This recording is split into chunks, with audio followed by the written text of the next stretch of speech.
দেখছেন ATN news. আপনাদের আমন্ত্রণ জানাচ্ছি আমাদের প্রতিদিনের নিয়মিত আয়োজন হ্যাপনিং পয়েন্টে, পাওয়ার বাই কাজী অ্যান্ড কাজীটি। এই পুরো আয়োজন জুড়ে আপনাদের সাথে আছি আমি রুমিতা ইসলাম। দর্শক, আজকে আমরা আমাদের বিষয় ঠিক করেছি ছাত্র রাজনীতি। বাংলাদেশের ইতিহাসে শুরু থেকে যত আন্দোলন সংগ্রামের ইতিহাস আছে তার সবকিছুর অগ্রভাগে কিন্তু ছিল ছাত্র সমাজ।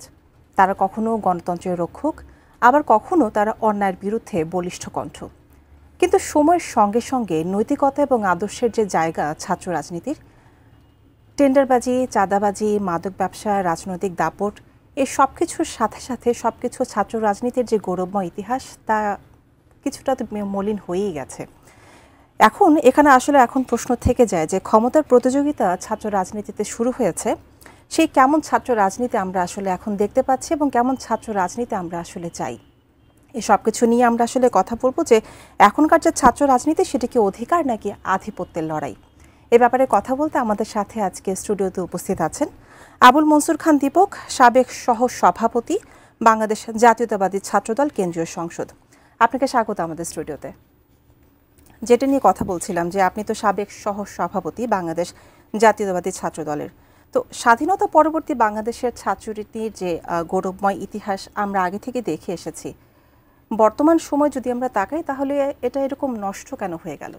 এটা তো আরও দিন দিন এই গৌরবটা তো বেড়ে যাওয়ার কথা ছিল, আমরা কেন উল্টো পথে হাঁটছি?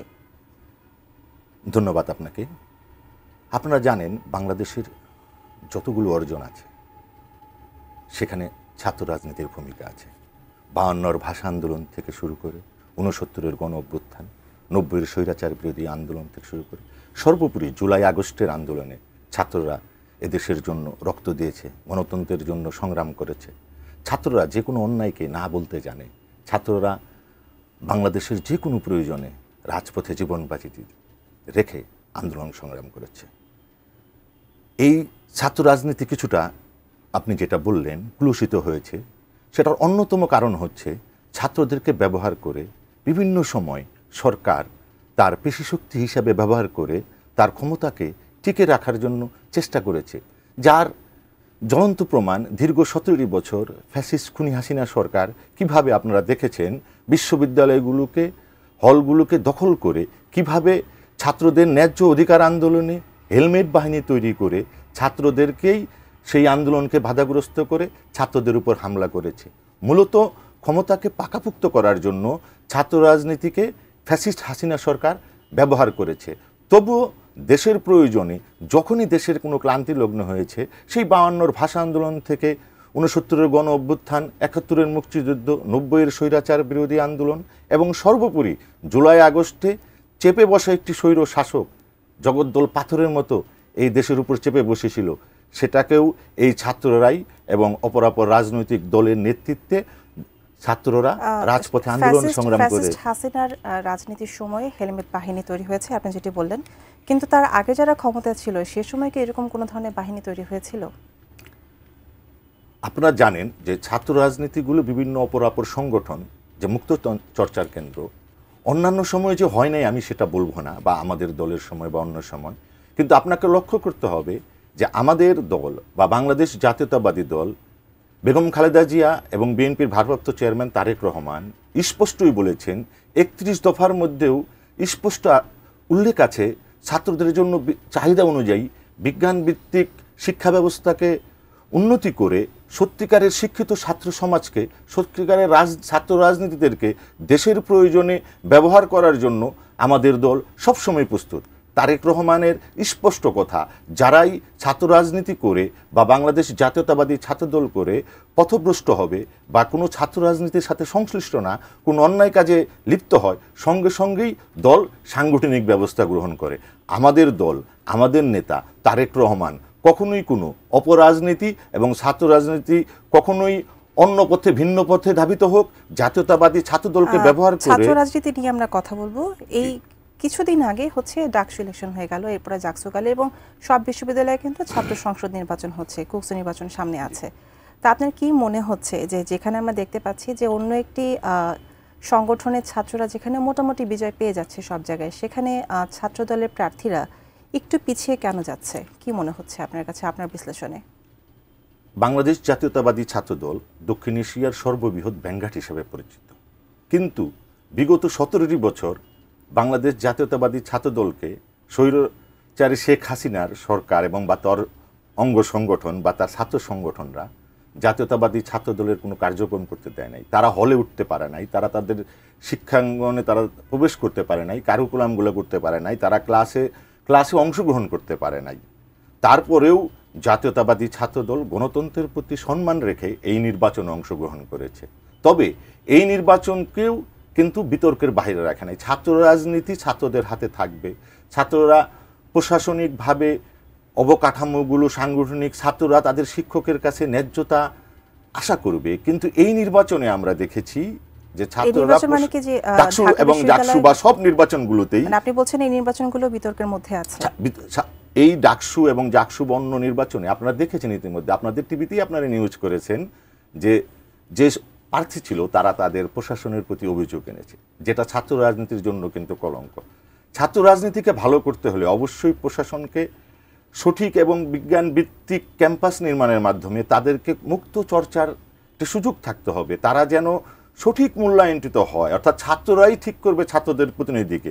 সেই নির্বাচনেও যদি অভিযোগ হয়, আর যে ছাত্র সংগঠনগুলো জয়লাভ করেছে আপনারা দেখেছেন, তারা বিগত ফ্যাসিস্ট সরকারের ছায়াতলে থেকে তারা গুপ্ত বাহিনী হিসেবে নিজেদেরকে পরিচয় দিয়েছে। তারা সেই সমস্ত সংগঠনে ছিল, নির্বাচনের সময় তারা বেরিয়ে এসেছে। দলের ট্যাগ ভুলে যাই, ছাত্র রাজনীতির মূল জায়গাটাই হচ্ছে ছাত্ররা রাজনীতি করবে, তাদের প্রথম পরিচয় মূলত তারা ছাত্র, সেখানে যে দলেরই হোক না কেন দল আসছে পরে। তো এই ছাত্র রাজনীতি থেকে ছাত্ররা তাদের ছাত্র পরিচয় ভুলে যেয়ে কেন একটা গোষ্ঠী প্রীতিতে চলে যাচ্ছে, কেন সবসময় তারা কোনো না কোনো গোষ্ঠী দিয়ে কোনো না কোনো দল দিয়ে প্রভাবিত হচ্ছে এবং সে ট্যাগের আন্ডারে তারা চলে যাচ্ছে, এটা কেন হয়? এটা আসলে যখন আপনি কোনো ছাত্র রাজনীতি করবেন, আজকের ছাত্ররাই আগামী দিনের নেতা, আগামী দিনের ভবিষ্যৎ। ছাত্র রাজনীতির মাধ্যমে তারা দেশ ও জাতির জন্য কাজ করতে পারে। কাজেই বাংলাদেশের রাজনীতিতে ছাত্রদের ভূমিকা অনেক। আপনি দেখেন, ছাত্রদের ভূমিকা ছাড়া আমাদের দেশের কোনো গণতান্ত্রিক আন্দোলন বা কোনো গণতান্ত্রিক অর্জনে ছাত্রদেরকে বাদ দিয়ে ইতিহাস লেখা যায় না। সেই জন্য যারা বিভিন্ন রাজনৈতিক সংগঠনের সাথে, তারা হয়তো তাদের সংগঠনকে সাথে রাজনীতি করে, কিন্তু ছাত্ররা কিন্তু সম্পূর্ণ স্বাধীন, তারা কিন্তু অঙ্গ সহযোগী সংগঠন হিসেবে থাকে, কিন্তু তাদের গঠনতন্ত্র, তাদের কাঠামো আলাদা। কাজেই আপনি ছাত্র রাজনীতি থেকেই তারা আগামী দিনের বাংলাদেশ বিনির্মাণের জন্য প্রস্তুত হবে। আর আপনি যেটা মনে করছেন যে বললেন যে এটা কেন কুলুষিত হলো বা ছাত্র রাজনীতিকে, যারা বা যে দল বা ফ্যাসিস্ট সরকার, আপনি ঘুরে ফিরে আমরা যদি বলি, তারা তাদের ক্ষমতাকে পাকাপোক্ত করার জন্য এই ছাত্রদেরকে ব্যবহার করেছে। ছাত্রদেরকে ব্যবহার করে স্বৈর শাসক বারবার এই দেশে প্রতিষ্ঠিত হওয়ার চেষ্টা করেছে, কিন্তু দিন শেষে সবাই ব্যর্থ হয়েছে। ছাত্ররা কিন্তু সব স্বৈর শাসককে না বলে দিয়েছে, তারা রাজপথের জীবন বাজি রেখে কিন্তু এই আমরা ছাত্র রাজনীতির আরো কিছু বিষয় নিয়ে আপনার সাথে আলোচনা করবো, এই আলোচনাতেই থাকবো, কিন্তু সময় হচ্ছে একটা ছোট বিরতির। দর্শক, হ্যাপেনিং পয়েন্টের সময় হলে একটা ছোট বিরতি, বিরতির পর ফিরে এসে আমরা এই আলোচনাতেই থাকবো, সাথে থাকুন।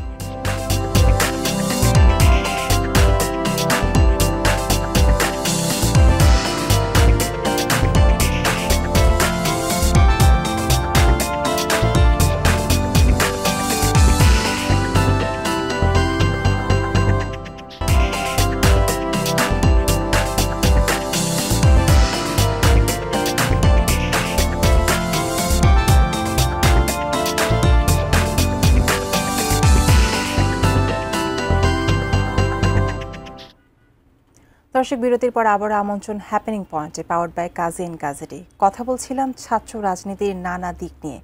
তো বিরতির আগে ছাত্র রাজনীতির যে বিষয়গুলো আমরা কথা বলছিলাম, আপনার কাছে আমার একটা বিষয় জানার আছে, সেটা হচ্ছে যে বিদেশি যে বিশ্ববিদ্যালয়গুলো আছে সেখানে কিন্তু ছাত্র রাজনীতি আমাদের দেশের মতো করে নেই, কিন্তু তারপরেও কিন্তু সেখান থেকে নেতৃত্ব তৈরি হচ্ছে। তো বাংলাদেশে কেন এরকমভাবে হচ্ছে যে আমাদের শিক্ষা প্রতিষ্ঠানের ছাত্র রাজনীতি এইভাবে থাকার পরও সেখান থেকে আমরা সেরকম নেতৃত্ব পাচ্ছি না? ধন্যবাদ আপনাকে, আপনি একটি মূল্যবান প্রশ্ন করেছেন। বিদেশি বিশ্ববিদ্যালয়গুলিতে ছাত্র রাজনীতি না থাকলেও তারা জাতীয় নেতৃত্বে ভূমিকা নিতে পারছে, কারণ সেখানে অবকাঠামোগত এবং শিক্ষার বাইরেও নীতি নৈতিকতা এবং চারিত্রিক যে শিক্ষাগুলো সেগুলো অনেক বেশি হয়। আমাদের দেশের ছাত্র রাজনীতিরাও যে কোনো ভূমিকা রাখে না তা না, কিন্তু আপনাকে বাস্তবতা মানতে হবে। আমাদের দেশের শিক্ষার অবকাঠামোগুলো, যে প্রশাসনিক অবকাঠামোগুলো, শিক্ষকদের যে শিক্ষার পাশাপাশি অন্যান্য কারুকালাম, নীতি নৈতিকতা বোধ, শৃঙ্খলা বোধ, যে এই ধরনের বিষয়গুলো আমাদের আছে, কিন্তু তা খুবই সীমিত।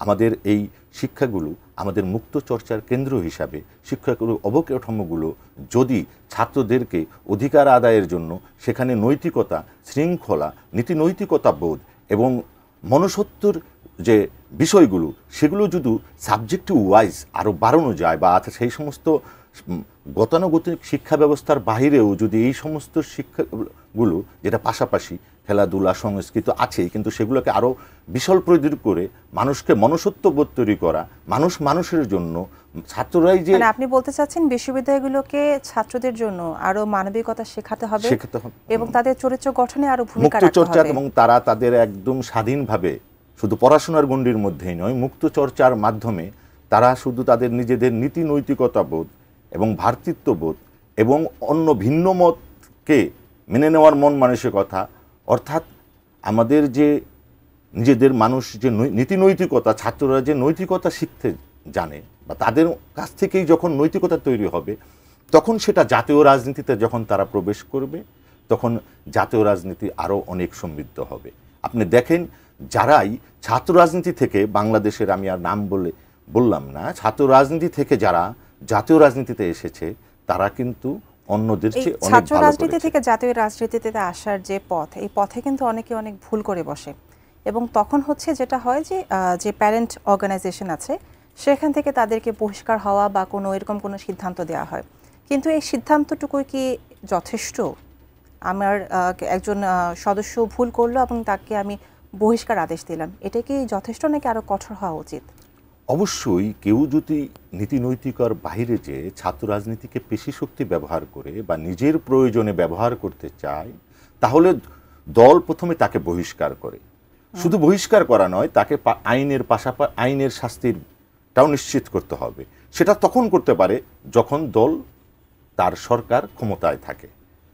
তো দল বহিষ্কার করার মাধ্যমে এই বার্তাটি দিতে চায়, যখন সেইখানে তাকে বহিষ্কার করা হয়, তখন অন্যান্যদের জন্য এটা শিক্ষা হিসেবে দাঁড়ায়। আমি যদি আপনাকে ভুল বুঝি না থেকে, আপনি বলছেন যে হচ্ছে দল ক্ষমতায় না থাকলে শুধু বহিষ্কার করতে পারে, ক্ষমতায় গেলে তখন আইনি ব্যবস্থা নিতে পারে। আইনি ব্যবস্থা নিতে সহজ হয়। এখনো দল, যারা আমাদের কেউ নীতি নৈতিকতা বা নৈতিক স্ফলনদের কাজে বা দলকে ব্যবহার করে যারা নিজের স্বার্থকে উদ্ধার করতে চায়, আমাদের দল সঙ্গে সঙ্গে তাকে বহিষ্কার করে। আমাদের বিএনপির ভারপ্রাপ্ত চেয়ারম্যান তারেক রহমান, দেখবেন আপনি প্রতিটা বক্তব্য স্পষ্টভাবে ন্যায়ের কথা বলে, সাম্যের কথা বলে, যারাই দলের নাম ব্যবহার করে অন্যায় কোনো কিছু করতে চাবে, দল কখনোই প্রশ্রয় দিবে না। কিন্তু আমাদের কাছে কিন্তু এরকম অনেক উদাহরণ সামনে আসে যে যখন বহিষ্কার আদেশ দেয়া হয়, যখন বহিষ্কার আদেশ দেওয়ার পরও কিন্তু সেই সদস্য, সেই ছাত্র রাজনীতি কিন্তু করছে সেই নির্দিষ্ট দলের ট্যাগ ব্যবহার করি, তখন কিন্তু আর ওরকম কোনো কঠিন পদক্ষেপ নেওয়ার কথা আমরা দেখি না। বা বহিষ্কার করা হলে বহিষ্কার করার পরে সেই বহিষ্কার আদেশ কিন্তু শুধু কাগজে কলমেই থেকে যায়। এটা বাস্তব ক্ষেত্রে মাঠে কতটুকু কার্যকর হয় বলে আপনার মনে হয়? আপনার ধন্যবাদ। আপনার তথ্যটি হয়তো পুরোপুরি সঠিক নয়, কিছু কিছু ক্ষেত্রে হয়তো হতে পারে, কিন্তু যখন দল বহিষ্কার করে, তখন দলের সেই সংগঠনের বা সেই ক্যাম্পাসের বা সেই সংগঠনের কাছে স্পষ্ট মেসেজ চলে যায় সে বহিষ্কার। তার সাথে যদি যোগাযোগ বা তার সাথে সাংগঠনিক কার্যক্রম করে। আমার প্রশ্নটি ছিল হচ্ছে যে বহিষ্কার আপনি করেছেন, আপনি জায়গা থেকে ক্লিয়ার আছেন, কিন্তু বহিষ্কার করার পর এরপরও কি দায় দায়িত্ব শেষ হয়ে যায় কিনা দলের? এটার সাথে আমি আপনাকে আরো একটু প্রশ্ন করতে চাই, সেটা হচ্ছে যে আদর্শ এবং শিক্ষা বান্ধব রাজনীতির কথা আপনারা বলছেন, আপনার কি মনে হয় যে এই শিক্ষা আদর্শ বাড়ানোর জন্য এবং শিক্ষা বান্ধব ছাত্র রাজনীতির যে পরিবেশ, এটি তৈরি করার জন্য কি ধরনের সংস্কার এই মুহূর্তে প্রয়োজন? আমি আপনার আগের প্রশ্নটা একটু বলে নিচ্ছি।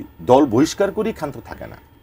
দল যেখানে দরকার, আমাদের অনেক জায়গায় আপনারা পত্রপত্রিকায় পড়তে পারবেন যে বিএনপি অলরেডি ৭,৫০০কে নেতাকর্মীকে বহিষ্কার করেছে নৈতিক স্ফুরণের কারণে, এবং পাশাপাশি দল শুধু বহিষ্কার করে না, সেখানে মামলা করার জন্য। প্রশ্নটা কিন্তু ছাত্রদল কেন্দ্রিক ছিল না, আমি বলতেছি। জি, আমাদের বলতেছি অপরাপর অন্যান্য সংগঠনের যারা আছে হয়তো তারাও ব্যবস্থা নেয়, কিন্তু আমি আমাদের সংগঠনের বিষয়টা আপনাকে অবহিত করতে চাই। বহিষ্কারের পাশাপাশি তাদের বিরুদ্ধে মামলা এবং আইনানুগ ব্যবস্থা নেওয়ার জন্য বলা এবং প্রশাসনকে বহিষ্কার করার পরেও প্রশাসনকে শাস্তিমূলক ব্যবস্থা দেওয়ার জন্য যে দল তাহাকে কোনো রকম সমর্থন বা শেল্টার দিবে না সেই জন্য চিঠি পর্যন্ত প্রদান করা হয়। আর আপনি যেটা পরবর্তী প্রশ্ন বললেন, ছাত্র রাজনীতির সংস্কারের কথা বলছি। সংস্কার অবশ্যই প্রয়োজন, কারণ ছাত্ররাই আগামী দিনের ভবিষ্যৎ, ছাত্ররাই এই দেশ পরিচালনা করবে। যদি ছাত্ররা নৈতিক স্ফুরঙ্গের কারণে পথচ্যুত হয়ে যায় তাহলে এ দেশ এগাতে পারবে না। আমাদের এই দেশকে একটি শক্তিশালী গণতান্ত্রিক এর উপর ভিত্তি করে একটি শক্তিশালী অর্থনৈতিক এবং সামাজিক সুরক্ষা, সামাজিক নিরাপত্তা এবং গণতান্ত্রিক প্রক্রিয়ায় সঠিকভাবে মানুষ যেন তার অধিকারটা খুঁজে পায়, সেটাকে করতে হলে প্রথমেই ছাত্র রাজনীতিকে সঠিক পথে আনতে হবে। ছাত্র রাজনীতিকে সঠিক পথে আনতে হলে অবশ্যই শুধু রাজনীতি না, রাজনীতির বাইরেও তাদের জন্য তাদের বিশ্ববিদ্যালয়গুলোকে, তাদের ক্যাম্পাসকে এমন একটি পরিবেশে আনতে হবে যেখানে যেন ভিন্ন মত এবং সকলেই যেন মুক্ত গণতন্ত্র চর্চা করতে পারে, যার যার অধিকার নিয়ে কথা বলতে পারে। এবং এই পড়াশোনার পাশাপাশি যে সরকারই থাকুক সেই সরকারের দায়িত্ব হচ্ছে বাংলাদেশের শিক্ষা ব্যবস্থাকে আমূল পরিবর্তনের মাধ্যমে ছাত্রদের জন্য একটি সুন্দর পরিবেশ দেওয়ার মাধ্যমে, সেই সুন্দর পরিবেশের মাধ্যমে তারা শুধু পড়াশোনা নয়, পড়াশোনার পাশাপাশি তাদের চারিত্রিক এবং মন মানসিকতা, তাদের নীতি নৈতিকতার শিক্ষা দিয়ে তাদেরকে সেইভাবে তৈরি করতে হবে, তাহলে তারা আর ভুল পথে যেতে পারবে না। এবং তারা তখন যেই নেতৃত্ব তারা ভবিষ্যতে দিবে অবশ্যই সেটা দেশ ও জাতির জন্য ছাত্র রাজনীতি একটি সম্পদ হিসাবে বলে পরিণত হবে বলে আমি মনে করি। আমরা অনুষ্ঠানের একদম শেষ প্রান্তে চলে এসেছি। আমি আপনাকে শেষ প্রশ্নটি করছি, সেটা হচ্ছে বর্তমানে ছাত্র রাজনীতিতে নেতৃত্বে আমরা যাদেরকে দেখতে পাচ্ছি, আপনার কি মনে হচ্ছে যে এই ছাত্ররা আগামী দিনের নেতা এবং তারা কি এই নেতা হওয়ার, জাতীয় নেতা হওয়ার যোগ্যতা তারা কি অর্জন করতে পেরেছে বা পারবে বলে আপনার মনে হয়? ধন্যবাদ আপনাকে। বর্তমান যারা ছাত্র রাজনীতি আছে তারা কিন্তু আপনারা দেখেছেন যে দীর্ঘ 17 বছর বিভিন্ন দল, বিভিন্ন জোট রাজনীতি করে স্বৈরশাসকের বিরুদ্ধে আন্দোলন সংগ্রাম করেছে, কিন্তু দিন শেষে ছাত্ররাই, এই ছাত্র সংগঠনগুলোর নেতৃত্ব যারা আছে তারাই কিন্তু কিছুদিন আগেই জুলাই আগস্ট আন্দোলনে স্বৈর শাসকের গুলির, শত শত গুলি, বোমা, জীবন মৃত্যু সন্ধিক্ষণে মৃত্যুর সামনে দাঁড়িয়ে, বন্দুকের সামনে দাঁড়িয়ে কিন্তু দেশের মানুষের গণতন্ত্রের জন্য আন্দোলন সংগ্রাম করেছে। তারা কিন্তু তখন তারা ভাবে নাই তারা জাতীয় নেতা হবে বা কিছু করবে। জাতীয়তাবাদী ছাত্র দলের সভাপতি নিজে গুলিবিদ্ধ হয়েছেন। তারপরেও ছাত্র রাজনীতিতে ভুল ভ্রান্তি থাকতে পারে, তবে এরা, আমরা বিশ্বাস ছাত্ররাই পারে, ছাত্ররাই পারবে, ছাত্ররা অতীতে সেটা দেখিয়েছে। আমরা সকলেই সহযোগিতার মাধ্যমে, সকলেই একটি বাংলাদেশের সুষ্ঠু গণতান্ত্রিক প্রক্রিয়া অব্যাহত রাখার মাধ্যমে ছাত্র রাজনীতিকে এগিয়ে নিতে হবে। যদি বাংলাদেশের রাজনীতিটা একটা সঠিক পথে না আসে, রাজনীতিকে সঠিক পথে আনতে হলে জনগণের ভোটের দ্বারা সরকার গঠন করতে হবে। জনগণ যদি ভোট দিয়ে সরকার গঠন করতে পারে সেটাই গণতান্ত্রিক সরকার। অন্য প্রক্রিয়ায় যে সরকার গঠন হয় তারা কখনো সত্যিকারের ছাত্র রাজনীতির পক্ষে কাজ করবে না। আপনি যেভাবেই দেখেন, স্বাধীনতার পরে অনেকেই বলে যে ছাত্র রাজনীতি কলুষিত হয়েছে, হয়তো বা কিছুটা পথহারা হয়েছে, কিন্তু স্বাধীনতার পরে হয়তো এদেশে আপনারা দেখেছেন 90-এর স্বৈরশাসক 9টি বছর ক্ষমতা গ্রহণ করেছে, 17টি বছর শেখ হাসিনা ফ্যাসিস্ট সরকার কিভাবে ছাত্রদেরকে ব্যবহার করে নিজের ক্ষমতাকে পাকাপোক্ত করার চেষ্টা করেছে। যদি একটি সুষ্ঠু, অবাধ, নিরপেক্ষ নির্বাচনের মাধ্যমে একটি জনগণের সরকার প্রতিষ্ঠিত হয়, আমরা বিশ্বাস করি জনগণের দ্বারা নির্বাচিত সরকার ছাত্রদের জন্য সত্যিকারের পরিবেশ তৈরি করবে। আমি বিশ্বাস করি এই ছাত্ররাই আগামী দিনে নেতৃত্ব দিবে এবং দেশের সম্পদ হিসেবে পরিণত হবে। আমরা অবশ্যই আশা করি যে ছাত্রদের রাজনীতির যে হারানো গৌরব সেটি তারা ফিরে পাবে, যে হারানো ঐতিহ্য সেটিও ফিরে আসুক।